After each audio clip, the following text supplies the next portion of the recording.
habla sobre el trastorno neurológico funcional. Este se centra más en los que son los movimientos funcionales. También da a conocer el equipo de trabajo con el que está conformado, el sinnúmero de trastornos que se dan del movimiento y que pueden servir de ayuda. También está hablando lo del trastorno neurológico funcional, pues se presenta con uno o más síntomas de la alteración de la función motora, sensitiva, voluntaria. Los hallazgos clínicos son incompatibles entre el síntoma y las afectaciones neurológicas. Además, se nos explica mejor por otro trastorno médico o mental, quiere decir como que produce malestar o deterioro en la funcionalidad social o laboral. Puede ser también general que le afecte al paciente. En definitiva, serían esos síntomas neurológicos que además tienen una inconsistencia interna. También hablaba sobre las enfermedades anatopatológicas neurológicas conocidas. Si hacemos ahí hacía un breve marco histórico donde hablaba de varios personajes históricos. Uno de ellos, y no menos importante, era Hipócrates, que en el siglo V antes de Cristo hablaba de ellos en los que hablaba de la creencia que dio el origen, y hablaba también de la idea que se va alargando a lo largo de los siglos. Después de la Edad Media, la mirada médica se desplaza hacia una mirada de tipo más divino o tipo como la brujería. Aquí también creían en las posesiones del diablo. En la Edad Moderna empezaron a recoger otro tipo de investigaciones más médicas sobre aquellos trastornos.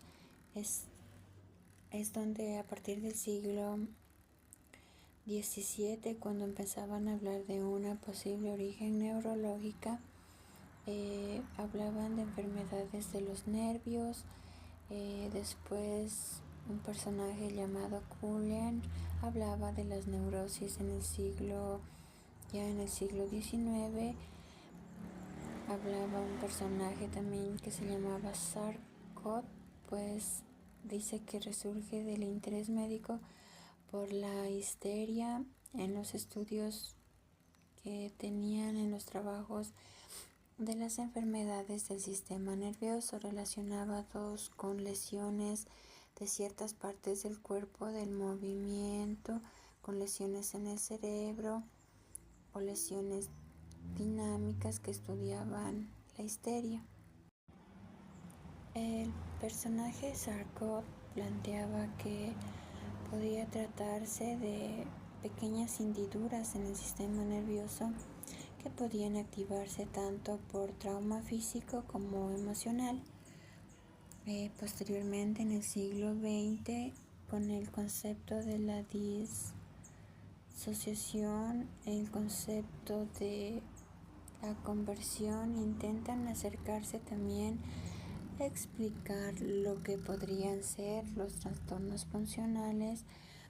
Como se ven a lo largo de la historia, se les ha dado muchísimos nombres, como es la historia del trastorno disociativo, o podía haber un concepto de trastorno psicogénico, como por ejemplo también hay muchos trastornos funcionales y habla de que no obedecen al factor psicológico, que no son evidentes, por lo que es a una ausencia de un factor psicológico que pueden pensar desde el punto de vista neurológico que son aquellas enfermedades que producen lesiones estructurales. Algunos autores también plantean que debería hablarse de trastornos neurológicos disfuncionales, pero en definitiva de los síntomas principales que se ve en la alteración funcional del paciente si se atienden con ese tipo de disfuncionalidad.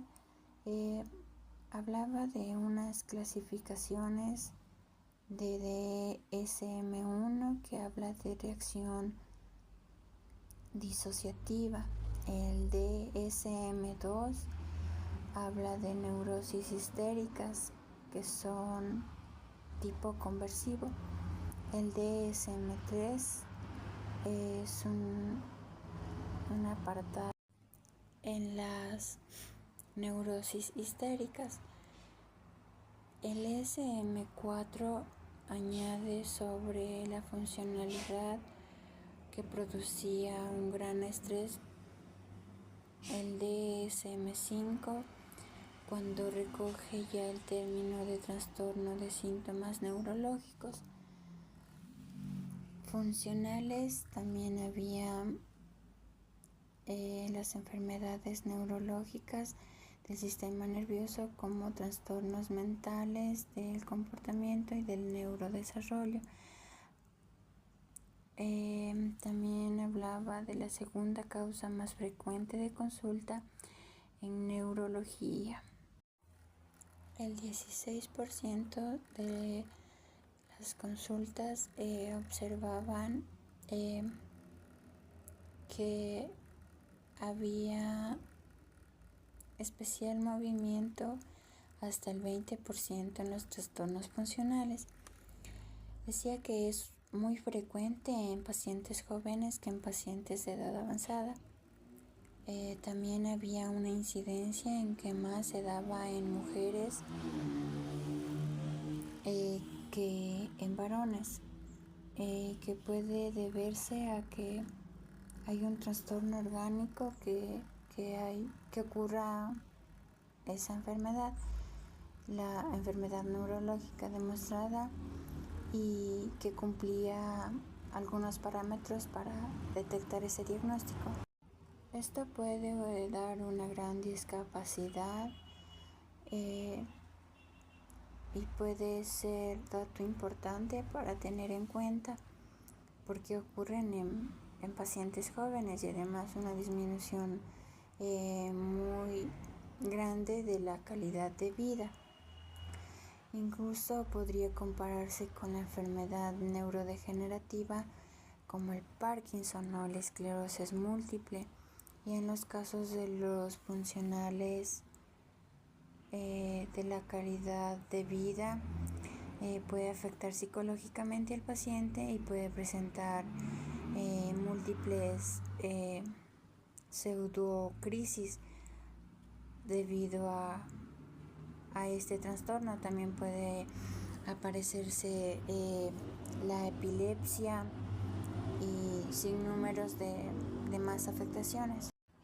Algo que me llamó la atención es donde había una parte que hablaba de la niebla mental, que se habla de eso mucho ahora debido al COVID, los trastornos sensitivos que son como síntomas inespecíficos de mareo, de fatiga, de dolor, de solapamientos, de hablar, de muchos trastornos de movimiento.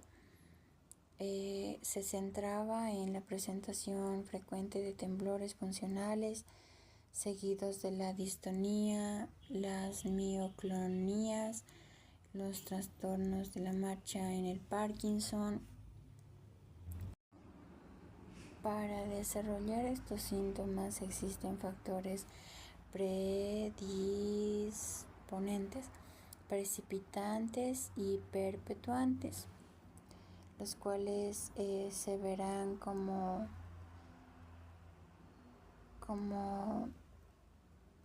haciendo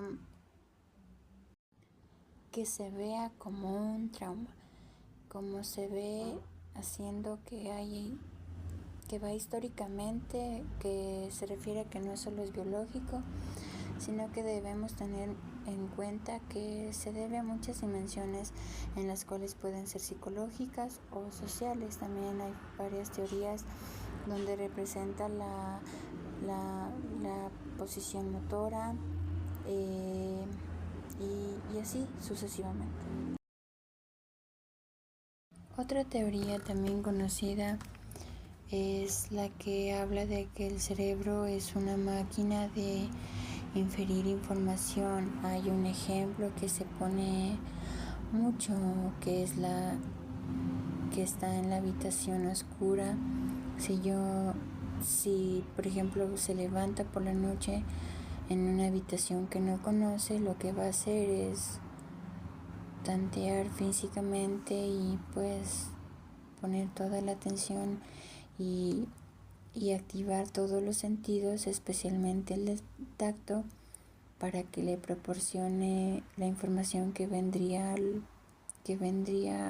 a ser nueva.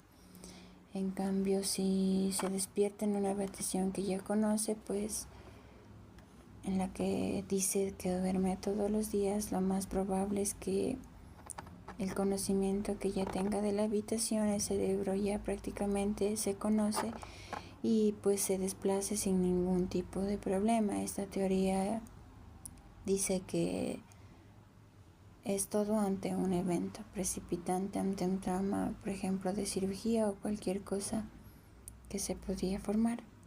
En el trastorno funcional también se ha visto en que los psiquiatras hacen un sinnúmero de estudios sobre algún trauma, que puede haber una disfunción de un eje, por ejemplo en el hipotálamo o en la epífisis suprarrenal, y entraría en juego lo que es el cortisol. También se ha visto que en estos pacientes, independientemente de esto, hay una disminución en el tamaño de la amígdala bilateral y del hipocampo. Ya puede hacerse en bases neurológicas.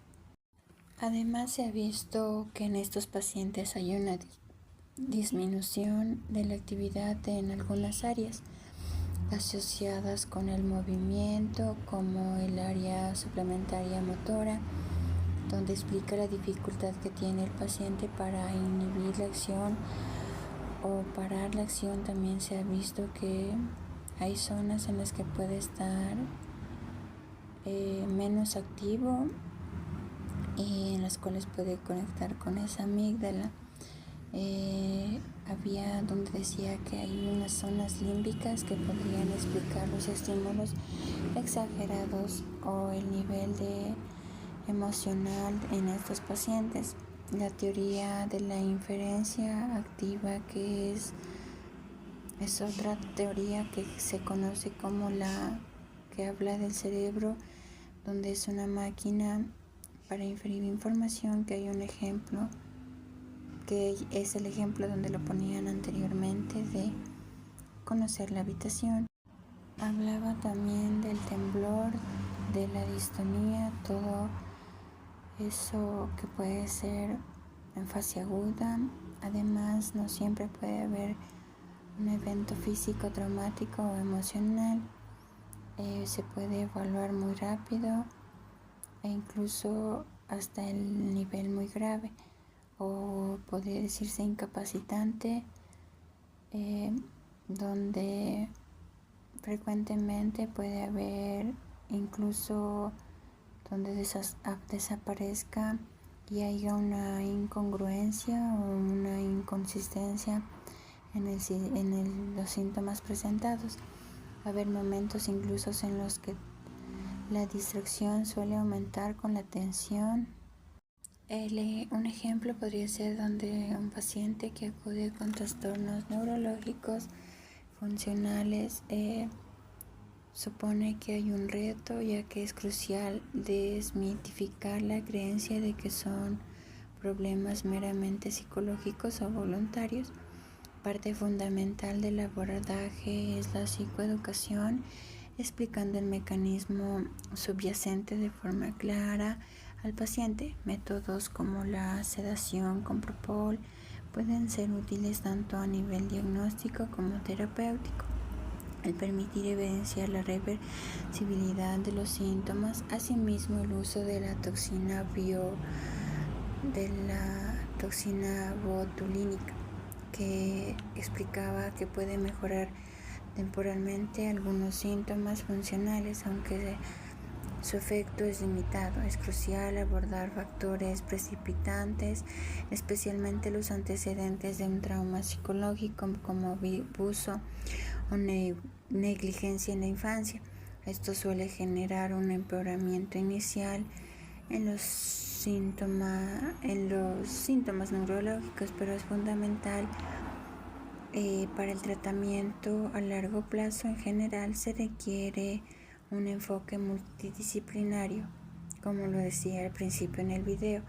Esto es la participación de un psiquiatra, de un neurólogo, de terapeutas, de rehabilitación, evitando la actuación sería más bien ajuntando todos los profesionales de forma coordinada.